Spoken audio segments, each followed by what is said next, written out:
Good day, sir. For the second part of the semifinal examination of this subject SSE 105, I am about to recite the topics that are discussed on the video that you have provided on your YouTube channel. So here is the first topic. Number 1 is the progress of trade. Number 1. What were the aims of the expedition lost by the Europeans? Answer. European lead by Spain and Portugal lost expedition with the aims to find new trade routes, to open the minds of the possibilities that the world was in fact round, and to discover new lands. Question number 2.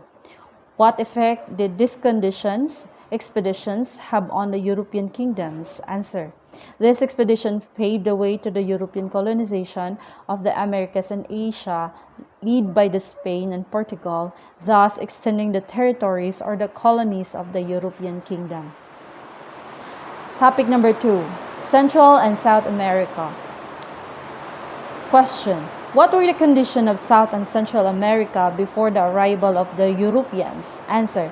The Central and the South America enjoyed an advanced civilization before the arrival of the Spaniards. Question number 2. What can it be said the economic system of Incans has a socialist characteristic? Answer.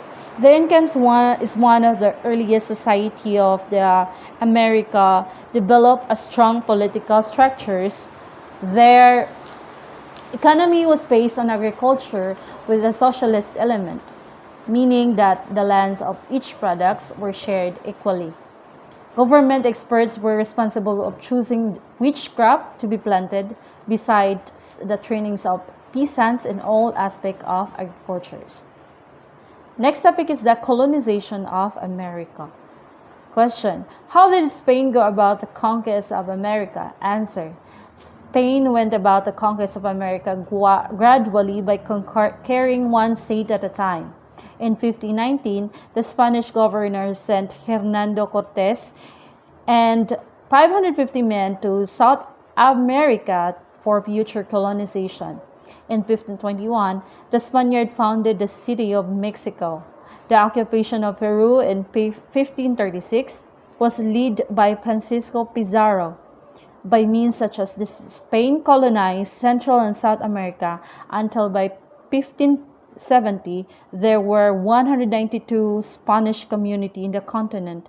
After 1570, colonization gave way to the consolidation of the territories.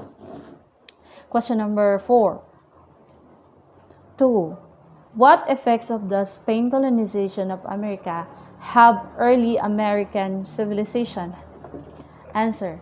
During the first decades of the colonizations, or the effect of the Spain's colonization, were truly horrific in Caribbean islands, and the whole population banished with the slavery, maltreatment, and disease. In Mexico, the population went down from 25 million in 1519 to 2 million in 1580.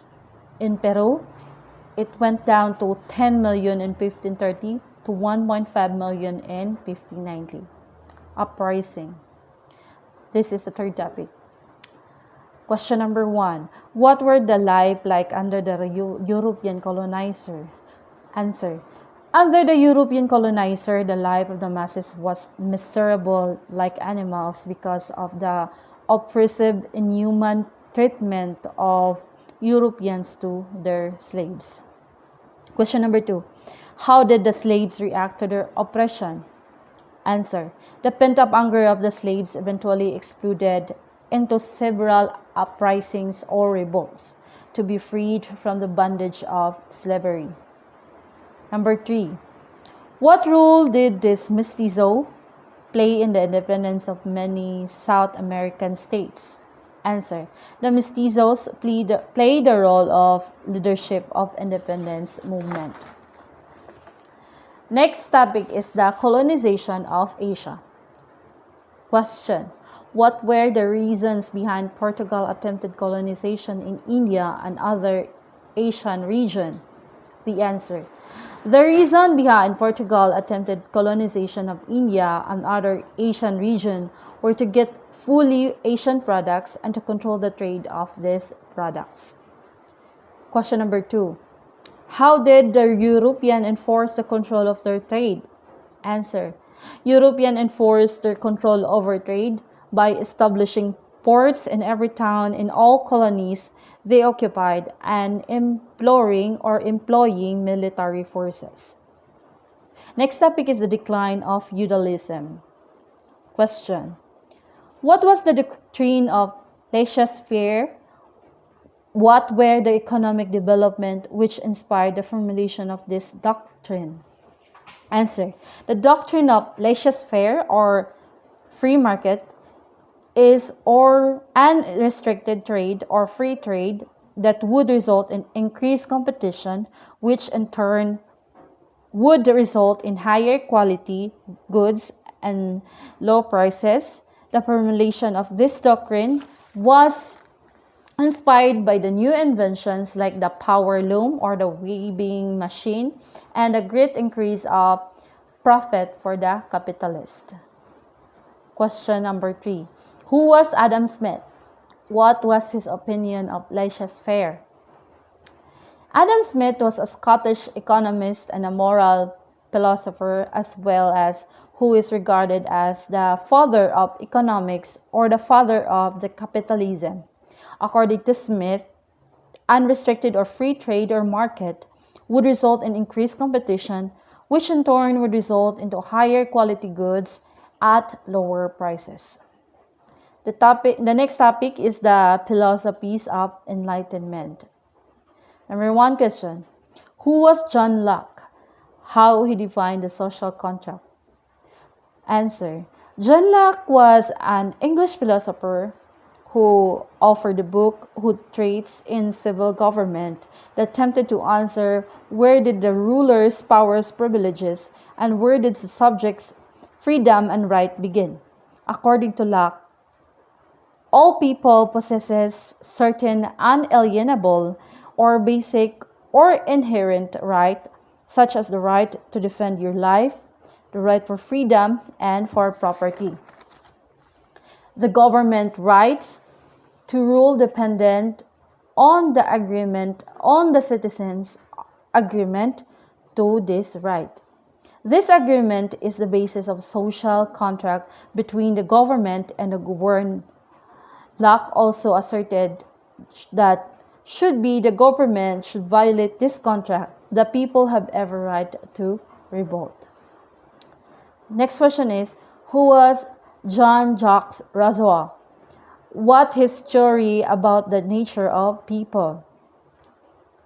Jean-Jacques Rousseau was a radical Genevian philosopher who maintained the power were born naturally good, but were corrupted with the institutions enslaved by the civilization.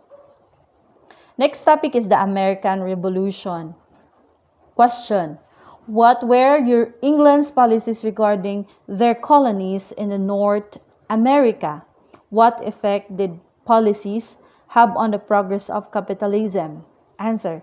England's policies regarding the colonies in North America were as follows. Number 1, the American colonies were allowed to import products only for England, and trade conducted by the American colony were regulated to serve the interests of England. These policies hindered or blocked the progress of American capitalists. What was the American colonists' reaction to England's oppression? How did they succeed in their aims? Answer. England's impositions fueled the American colonies' yearning to be free from England. From 1765 to 1783, the colonies successfully resisted England's imposition on new taxes or various products. The America also refused to import English products for as long as the English government refused to license their civil rights. From 1777 onwards, the American troops, led by George Washington, won a series of victories against the British until the war finally ended in 1783. Next question. What was the cause of civil war in 1860? Answer. The issue of great slavery caused a great division between the northern and the southern states of America. The South state strongly resisted the abolition of the slavery since slavery provided the manpower in the plantation. In 1860, Abraham Lincoln, an anti-slavery advocate, was voted president that same year. The southern state decided to break away from the U.S. This resulted in a civil war where 700,000 were killed and finally ended with a southern state defeat in 1865. Next topic is the French Revolution. Question. What were the reasons behind French Revolution? Answer.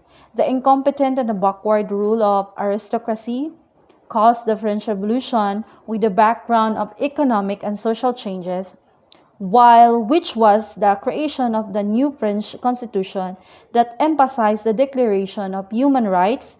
These changes or development awakened the spirit of revolt among masses. Next topic.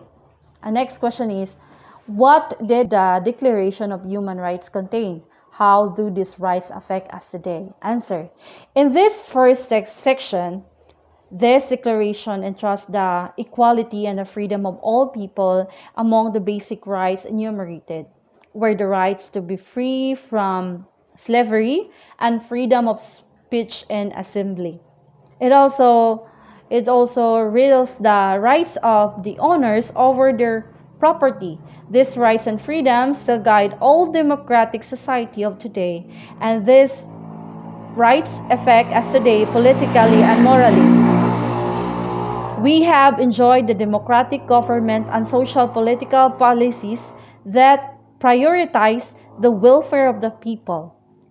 We have also benefited from the rights that to choose the belief and religion based on our free will and conscience.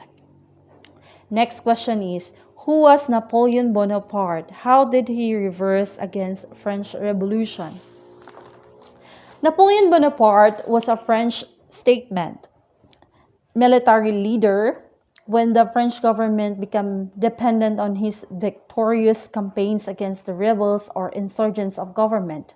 However, in 1799, Napoleon launched a coup d'etat, removal of existing government from power, usually through violent means, after which the crowned himself the head of the state. The gains of French Revolution is the most important, which was the overthrow of absolutist rule were reversed by Napoleon asserts to power. He immediately launched a policy of imperialism. The expansions at the peak of his triumph, almost all of the Europe fell into Napoleon's hands that contained in the buildings Napoleon Empire. Napoleon dreamed of becoming the emperor of the world. So that's all the topic that are tackled on the video. So this ends my video, and thank you. God bless.